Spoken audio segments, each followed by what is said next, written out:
राजस्थान के छोटे से राज्य में एक रानी रहती थी जिसे लोग देवी मान की भक्त मंदिरी वाली रानी कहते थे, क्योंकि वो हमेशा अपनी उंगली में माँ जगदम्बा द्वारा दी हुई एक विशेष चमत्कारी अंगूठी पहनती थी। रानी कहती थी, जब तक ये माँ जगदम्बा की अंगूठी मेरे पास है, मेरे हर संकट का सामना मैं कर सकती हूँ। एक बार दुश्मन राज्य ने उनके राज्य पर हमला कर दिया।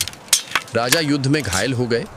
तब रानी को अपनी प्रजा की चिंता होने लगी। रानी ने अपनी अंगूठी को देखा और कहा, माँ, अब आपकी ताकत की जरूरत है मुझे। उस रानी के चमत्कारी अंगूठी की खबर उस राजा तक पहुंची जिसके राज्य में युद्ध के लिए आया था। उसने तुरंत रानी को एक संदेशा भिजवाया, मुझे वो अंगूठी दे दो तो उसका उपयोग मैं अपने राज्य का सबसे शक्तिशाली बनाने के लिए करूंगा। रानी ने वो संदेश पढ़ा। उसे पता था कि वो दुश्मन देश का राजा अपने प्रजा के साथ क्रूर व्यवहार करता था। वो अंगूठी का भी दुरुपयोग करेगा। रानी ने तुरंत अपने शांति दूत से उसको राजा के पास भेजकर उस अंगूठी को पाने की मनसा को व्यर्थ बताया और ये भी बताया कि अंगूठी सिर्फ भलाई के लिए ही काम करती है। अगर तुम्हें इस बात का विश्वास ना हो तो तुम अपने विनाश के लिए तैयार हो जाओ। राजा ने हंसते हुए कहा, भलाई, मैं राजा हूं, मैं जो चाहूं वही कर सकता हूं, उसे करो। राजा ने अपने सैनिक बुलाकर उस रानी को प्रजा के साथ क्रूरता का भय दिखाकर उस रानी की अंगूठी उससे छीन ली।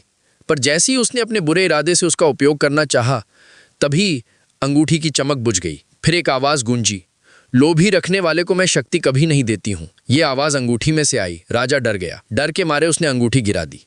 वो अंगूठी चमत्कार से उस रानी के ही पास जा पहुंची। अब वो पहले की तरह फिर से चमकने लगी।